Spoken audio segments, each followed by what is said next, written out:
ស្ដីបងប្អូនទាំងគ្នាថ្ងៃនេះខ្ញុំមានវីដេអូថ្មីទាក់ទងនឹងការងារធ្វើការងារគ្រឹះហើយ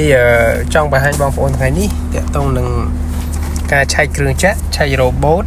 បានន័យថាយើងការងារគ្រឹះរបស់យើងប្រើរ៉ូបូតដើម្បីសង្កត់គ្រឹះហើយអញ្ចឹងដែរយើងមុននឹង start ការងារបានយើងត្រូវច្បាស់ថាការងារតម្លើងរ៉ូបូតការងារផ្សេងមុននឹងចាប់ផ្ដើមឲ្យវាសុវត្ថិភាពត្រឹមត្រូវតាមគោលការណ៍និងជៀសវាងការបង្កបញ្ហាកើតឡើងឬក៏ហានិភ័យកើតឡើងដោយប្រការណាមួយអញ្ចឹងនេះខ្ញុំផ្ទាល់ហើយនឹងក្រុមការងារហើយនឹងក្រុមហ៊ុនខាងគ្រឹះសហការគ្នាដើម្បីឆែកគ្រឿងចក្រយើងឆែកពីដំបូងឡើយយើងឆែកកាបអញ្ចឹងយើងត្រូវច្បាស់ថាកាបយើងអត់មានដាច់អត់មានហានិភ័យកើតឡើងយើងត្រូវច្បាស់ថាកាបយើងគឺល្អហើយអត់មានតំណអត់មានការកាត់តកន្លែងណាមួយអញ្ចឹងយើងច្បាស់លាស់ជាមួយនឹងកាបហើយយើងនឹងឆែកតាក់ទងនឹងតពួកបានន័យថាតពួកយើងក៏ត្រូវស្អាតដែរបើសិនជាតពួកវាអត់ស្អាតអ្វីដែលហានិភ័យអ្វីដែលប្រឈមគឺតពួកអត់មានតកៀបបានន័យថាអត់មានคลิปរបស់វាបើសិនជាអត់មានคลิปពេលដែលយើងលើកស្ទូចទៅវាអាចនឹងផ្លាត់អាចនឹងទាញឡើងទៅវាផ្លាត់អញ្ចឹងបើសិនជាផ្លាត់វាហានិភ័យកើតឡើងទី1អាចនឹងធ្លាក់គ្រឹះមកទី2អាចនឹងលើកផុតដីតិចតួចវាលំមកវិញអញ្ចឹងអាចត្រូវមនុស្សដែលលើកស្ទូចហ្នឹងអញ្ចឹងដូចបងប្អូនបានឃើញពួកគាត់លើកយកតពួកទៅតពួកជាមួយនឹងកាបដែលយើងចងជាប់ជាមួយនឹងតសគ្រឹះអញ្ចឹងបើសិនជាកាបយកអត់ល្អតពួកអត់ល្អវាអាចហានិភ័យកើតឡើងពេលដែលលើកស្ទូចឡើងបែបនេះអញ្ចឹងបើសិនជាយើងលើកទៅវាផុតដីប៉ុណ្ណឹងបើសិនជាករណីវាដាច់កាបឬក៏វាផ្លាត់តពួកវាអត់សូវជាបញ្ហាទេប៉ុន្តែពាក់ព័ន្ធនឹងគ្រឿងចក្រវាអាចនឹងបញ្ហាដោយសារអីដោយសារបើសិនជាដាច់កាបរបូតតពួកមកធ្វើឲ្យកម្លាំងក្រែនរបស់យើងបានន័យថាកម្លាំងកំពុងអត់ទាញឡើងហ្នឹងដូចយើងទាញដូចយើងប្រឹងទាញខ្សែអីមួយអញ្ចឹងកាលណាតែយើងប្រឹងអស់ពីកម្លាំងទៅពេលដែលដាច់ទៅវានឹងផ្ងាក្រោយអញ្ចឹងអានេះក៏ដូចគ្នាការងាររ៉ូបូតស្ទូចនេះក៏ដូចគ្នាដែរឧទាហរណ៍ថាបើសិនជាដាច់វានឹងប្រឹងកម្លាំងដែលយើងប្រឹងស្ទូចវានឹងប្រឹងទាញឡើងអញ្ចឹងធ្វើឲ្យវាបាសជើងឬក៏វាផ្ងាឬក៏វាយោលគ្រឿងចក្រអាចនឹងធ្លាក់ជាមួយនឹងបេតុងខាងក្រោយបានន័យថាធ្លាក់អាបេតុងសកត់ដើម្បីយកទម្ងន់វាហ្នឹងណាអញ្ចឹងហើយយើង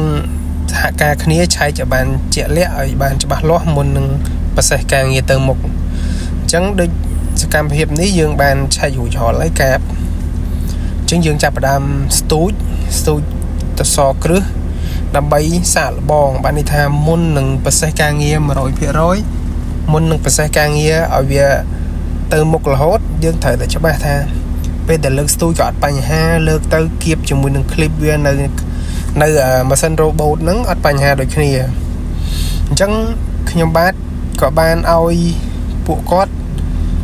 សាកល្បងលើកស្ទូចហើយយកទៅដាក់នៅម៉ាស៊ីនគ្រឹះបានន័យថាយើងលើកទៅដល់ម៉ាស៊ីនគៀប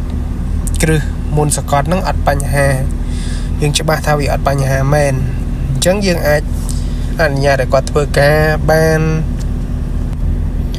ដោយមិនមានហានិភ័យអីកើតឡើងនៅពេលបន្ទាប់ហើយនេះខាងក្រុមហ៊ុនគ្រឹះក៏គាត់ប្រយ័ត្នប្រយែងខ្លាំងដែរបានន័យថាជាបទពិសោធន៍របស់គាត់ទោះគាត់និយាយពីបទពិសោធន៍ក៏ដោយក៏គាត់និយាយពីសុវត្ថិភាពមកមុនដែរបានន័យថាបើសិនជាមានករណីណាដែលកើតឡើងដោយប្រការណាមួយដែលมันអាចព្រៀងទុកមុនបានវាធ្វើឲ្យប៉ះពាល់ដល់បញ្ហាការដ្ឋានយើងធ្វើឲ្យផ្អាកការងារយើងអញ្ចឹងណាហើយនេះពួកគាត់បានលើកស្ទូចទៅដល់ខាងលើហើយអញ្ចឹងបានន័យថារវាងការឆែកកាបឆែកគ្រឿងចក្រឆែកដៃក្រែនយើងឆែកមើលវាចេញដងចូលដងវាចុះដងឡើងដងអត់បញ្ហាកាបចេញចូលអត់បញ្ហាហើយរហូតដល់ការលើកស្ទូចសសរគ្រឹះហ្នឹងវាអត់បញ្ហាដូចគ្នាអញ្ចឹងសរុបមកយើងបានន័យថាការងាររបស់យើងឆែកតែជោគជ័យអត់មានបញ្ហាប្រការណាមួយកើតឡើងទេអញ្ចឹងពួកគាត់ក៏បានចូលទៅឆែកមើល ใช้มือทับไปแต่đã tới nứng về từ trong mình được điệp về ọt cả nơi ăn trong tập kiếp thì miền ban này ta chia sẻ normal rồi có chia nè flagman ao sinh nhà thà vì thời tranh như cái thời châu rồi thời lang thời châu hình trắng này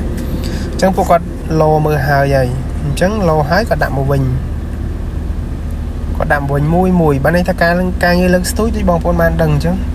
giờ ở đây bọc hòm ban thì dương thôi mà đong tịch dư và sân chỉ dương thôi ca lươn pé cọt ở cả đại Canada lươn pé đại cháp rồi còn là bốt tập phú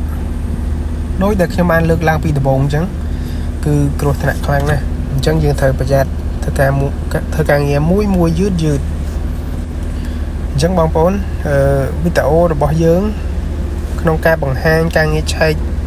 cường chạy chạy cáp chạy mà sinh Scott cứ còn miền tây phần nắng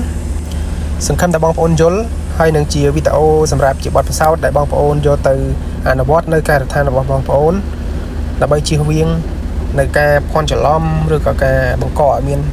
bạn thì hết nam mua cả là bà sôm ở con cả sôm cho việc lia bong ôn ở kia